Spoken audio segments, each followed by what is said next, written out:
السلام عليكم، كيف دايرين؟ لاباس عليكم؟ ان شاء الله تكونوا مزيانين وتكونوا في احسن الاحوال، ومع وصفه جديده من وصفات عالم نورنات. اليوم ان شاء الله غادي نشارك معكم طريقتي لتحضير تشيز كيك بالاوريو اللي غادي نسموه بالقهوه. نتوما كيبقى لكم الاختيار، يمكن لكم تنسموه باش ما بغيتو. صراحه كيجي معلك وكتجي فيه واحد الكريمه كتجي خطيره.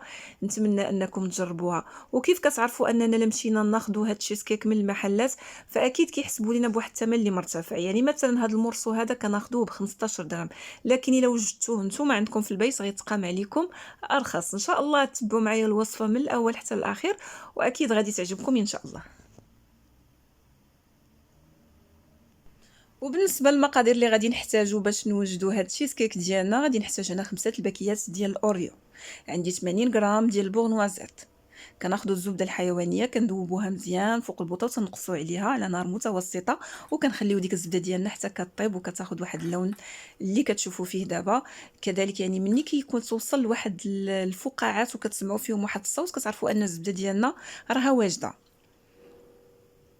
هنا من بعد ما كنطحنوا الاوريو ديالنا كيف كتشوفوا راني ما تنطحنوش مزيان حتى كيولي بودره، كنخليه واحد شويه. غادي نضيف له هذيك 80 غرام ديال الزبده اللي حضرناها على شكل البونوازيت، وغادي نعاود نضرب عليه واحد جوج دورات باش كيتلبس ليا داك البسكوي بهذيك الزبده. ودائما يعني في لي تشيز كيك فاول حاجه كنحضروا هو البسكوي ديالنا، يعني لانه كيكون هو القاعده الاولى ديال التشيز كيك. هنا يعني كنشوفوا داك البسكوي ديالنا راه تلبس بالزبده، خصوصا ملي كندوزوها هكا في الهاشوار فهي كتلبس ليا بالبسكوي كامل. غادي ناخذ الاطار اللي غادي نخدم فيه، غنخدم في هذا المول هذا. كيف كتشوفوا معايا هنا البابي كويسو كنقطعو على هذا الشكل لانه كيساعدني الوقت اللي كان يوجد لينا التشيز كيك ديالنا. كنحيدو هذا البابي كويسون بهذه الطريقه وكيسهل علينا. هنا غادي نفرغ هذاك البسكوي وغادي نحاولوا نشكلوا واحد القاعده. يمكن لينا نخدموا بشي كاس اللي يكون عنده القاع ديالو هكا مقاد من التحت. كذلك يمكن لينا غير بشي معلقه مقاده ان نقادو بها الوجه ديال هذه القاعده هذه ديال البسكوي.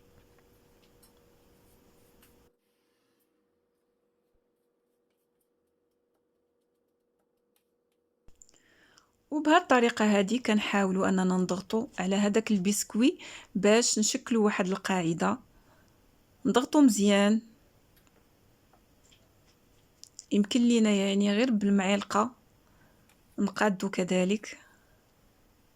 انا غير كنحاول نوريكم الطريقه اللي كنحاولوا نقادو بها القاعده ديال التشيز كيك. هنا كيف راه كيبانوا لكم داك البسكوي راه فيه دوك الطريفات مازال محافظين، هادو هما اللي كيعطيونا ديك القرمشه، خصوصا انهم ملبسين بالبورنوازيت. دابا غادي ندخلوه المجمد وندوزو باش نوجدو الكريمه ديالنا. بالنسبه للكريمه هنا غادي نحتاجو هاد الكريمه هادي، يعني اي كريم كانت عندكم. هاد الكريمه هادي راه بدون سكر. كذلك هنا عندي هاد النوع هذا من الجبن ديال ماسكارابو، يمكن لكم تخدموا باي نوع من الجبن غير يكون كريمي. هنا بالنسبه للشوكولا انا كنت خاصني نخدم بشوكولا اولي، هو اللي بغيت نخدم به. ما كانش عندي فعندي شوكولا نوار مع شوكولا بلون، فقلت هما اللي غادي نخدم بهم خلطتهم. هنا خديت 120 غرام ديال لا كريم فريش اللي درتها فوق البوطه حتى غلات، وغادي نضيف ليها الشوكولا. بالنسبه للعبار ديال الشوكولا اللي عندي هنا عندي 100 غرام ديال الشوكولا. بالنسبه للشوكولا خاصها تكون يعني شوكولا ريش، نسبة الكاكاو تكون طالعة. هنا كنخليوها على الأقل واحد 2 دقائق باش كتجينا ساهلة في الذوبان ديالها على هذا الشكل كيف كتشوفوا معايا. كناخذ واحد الفوي وكنبداو نخلطوا هذيك الشوكولا مع الكريمة اللي طيبنا من قبل. وهذه هي الطريقة اللي كنوجدوا بها الكاناش.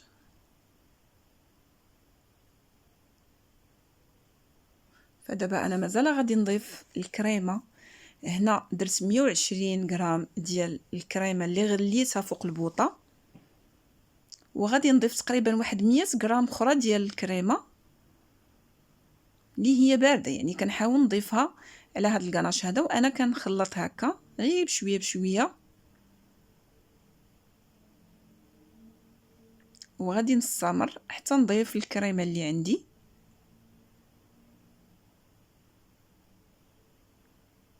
وهذا الكاناش صراحه هو اللي كياخذ لينا شويه ديال الوقت. هنا كيف كتشوفوا معايا غادي نحاول نغطيه بالبلاستيك الغذائي. غير مني كنغطيوه يعني كنحاولوا نحطوه على الوجه ديالو، يعني ما كنخليوش بينو بالبلاستيك الغذائي واحد الفراغ. وغادي ندخلها للثلاجه ونخليها على الاقل واحد ساعتين. هنا كنوجد واحد القهوه. بالنسبه للقهوه كناخذ معلقه ديال نيسكافي مع نص كاس ديال الماء، وكنوجدوا هذيك الكافي ديالنا كنخليوها لان هي اللي غادي نسم بها. هنا غادي ناخذ واحد الباكيه ديال الاوريو، غنديرها في واحد الساشي وغادي نضغط عليها غير بواحد الكاس، لان هذا الاوريو هذا هو اللي غادي نزينو به الكريمه ديالنا.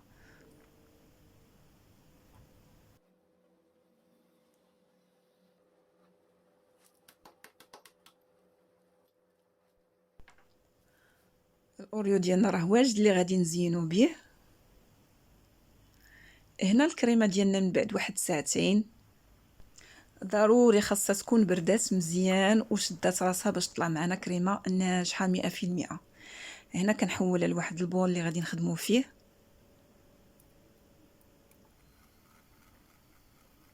وكنبدا نطلع شويه هكا بالبارطور. نحاولوا ما نضربوهاش بزاف، لان الا طلعنا الكريمه ديالنا اكثر من القياس ما غاديش تجينا ديك الكريمه اللي غنبغيوها اللي غادي نحتاجوها في التشيز كيك. غادي ناخذ ديك العلبه ديال الجبن. كيف قلت لكم اي نوع كتفضلوا يمكن لكم تخدموا به. الحاجه الوحيده اللي ناكد لكم عليها هو ان هذاك الجبن خاصو يكون جبن كريمي. بالنسبه لهذا الجبن هذا غادي نضيف له تقريبا واحد الكاس ديال لا كريم فريش، غير باش يكون عندي هكا، يعني تكون عندي واحد الكريمه سائله، باش الوقت اللي نضيفوها على الكاناش ديالنا يجينا سهله في الخدمه ديالها. هنا بالنسبه لذاك القهوه اللي كنا وجدنا من قبل، كيف قلت لكم يعني معلقه ديال نيسكافي مع واحد نص كاس ديال الماء، لان هي اللي غادي تنسم لينا. وهنا غادي نضيف هذا الخليط اللي وجدت ما بين القهوه والجبن، غنضيفوه على داك الكاناش وغادي نخلط كلشي بالبارطور.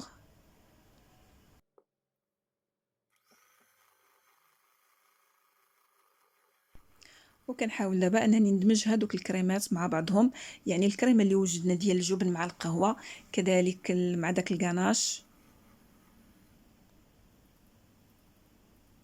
فلاحظوا معايا واحد الحاجه، هو انني الكريمه تقريبا طلعتها شويه اكثر من القياس، لكن بالنسبه للمبتدئات يعني صراحه ردوا البال، ما خاصهاش تجيكم هكا لان ما غاديش تعرفوا تخدموا بها.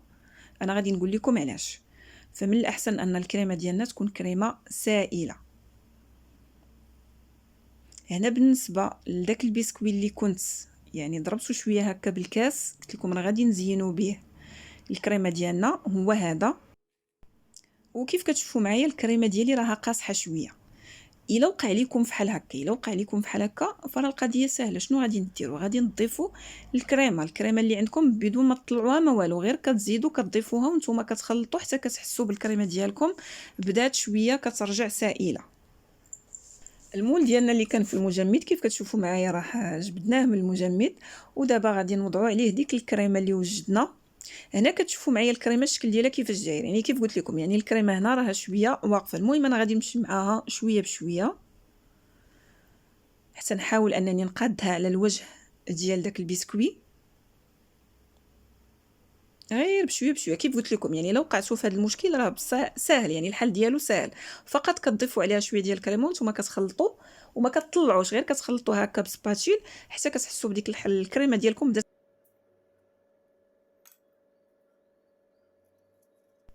كنقسم دوك الحبات ديال الاوريو كيف كتشوفوا، كنحاول نزول هذيك الكريمه اللي كتكون ما بين كل حبه وحبه، لانني ما حاشيش فيها غادي نخليها نخدم بها شي حاجه اخرى.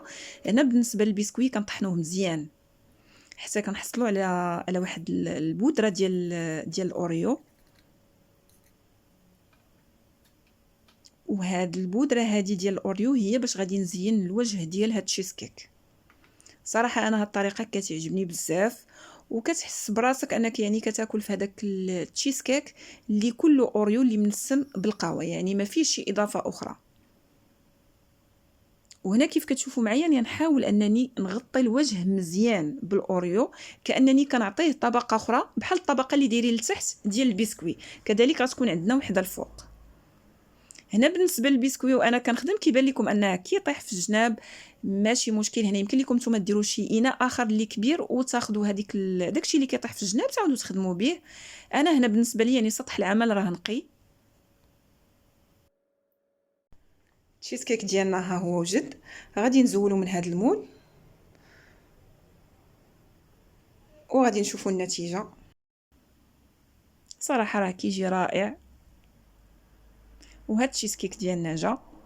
وهنا كيف كيبان لكم شوفوا معايا قلت لكم راه غتكون واحد الطبقه الفوق. هنا شوفوا معايا هاد الفراغات اللي كاينين هنا، هذا المشكل ديالهم هو المشكل اللي قلت لكم، يعني الكريمه فاش يعني طلعتها مزيان قلت لكم راه ما تجيش سايحه 100% على القاعده ديال البسكوي غير من الجناب، اما الوسط ديالو فهو كيكون رائع، كيكون اكثر من رائع. انتم غادي تشوفوا معايا كيفاش تيجي من الوسط ديالو. وصراحة يعني من أروع لي تشيز كيك هو هاد التشيز كيك هذا ديال الأوريو، كيجي رائع. يعني شنو غنقول لكم عليه، خصوصا انا كنسمو بداك المذاق ديال القهوه مع داك الشوكولا اللي درنا. يعني من الاحسن انكم تخدموا دائما يعني بشوكولا اولي لانها كتجي شويه خفيفه. كيف شفتوا معايا ما كانتش عندي مصفره، فانا حاولت ندير ما بين شويه يعني واحد المزيج ما بين شوكولا نوار وشوكولا بلون باش يلا عطاتني عطانا داك المذاق ديال الشوكولا، وفي نفس الوقت يعني كيجينا خفيف، يعني ما تيجيناش هكا شويه قاصح. نتمنى انكم تجربوا هذه الوصفه هذه. اهم حاجه في هذه الوصفه هذه هو الشوكولا اللي غتخدموا به، انها تكون فيه نسبه الكاكاو طالعه باش تجينا واحد الكريمه متماسكه. كيف كتشوفوا معايا تجي كريمه اكثر من رائعه شكلا ومذاقا. كنتمنى انكم تجربوا هذه الوصفه هذه، وانا متاكده الا جربتوها غادي تعجبكم. وكانت هذه وصفتنا ديال هذا النهار اللي كنتمنى انها تنال الاعجاب ديالكم. وإلا نالت الاعجاب ديالكم ما تنساوش انكم تبارطاجيوها مع الاصدقاء ديالكم والعائله ديالكم عبر مواقع التواصل الاجتماعي. كذلك ما تنساوناش من لي لايك، من التعاليق الجميله ديالكم. الناس اللي اول مره كيشوفوا القناه ويعجبكم المحتوى ما تنساوش انكم تضغطوا على زر الاشتراك وتفعلوا زر الجرس حتى توصلوا بكل جديد ان شاء الله. وما بقى لي غير نودعكم على امل اللقاء بكم مره اخرى. دمتم في رعايه الله والى لقاء قريب باذن الله.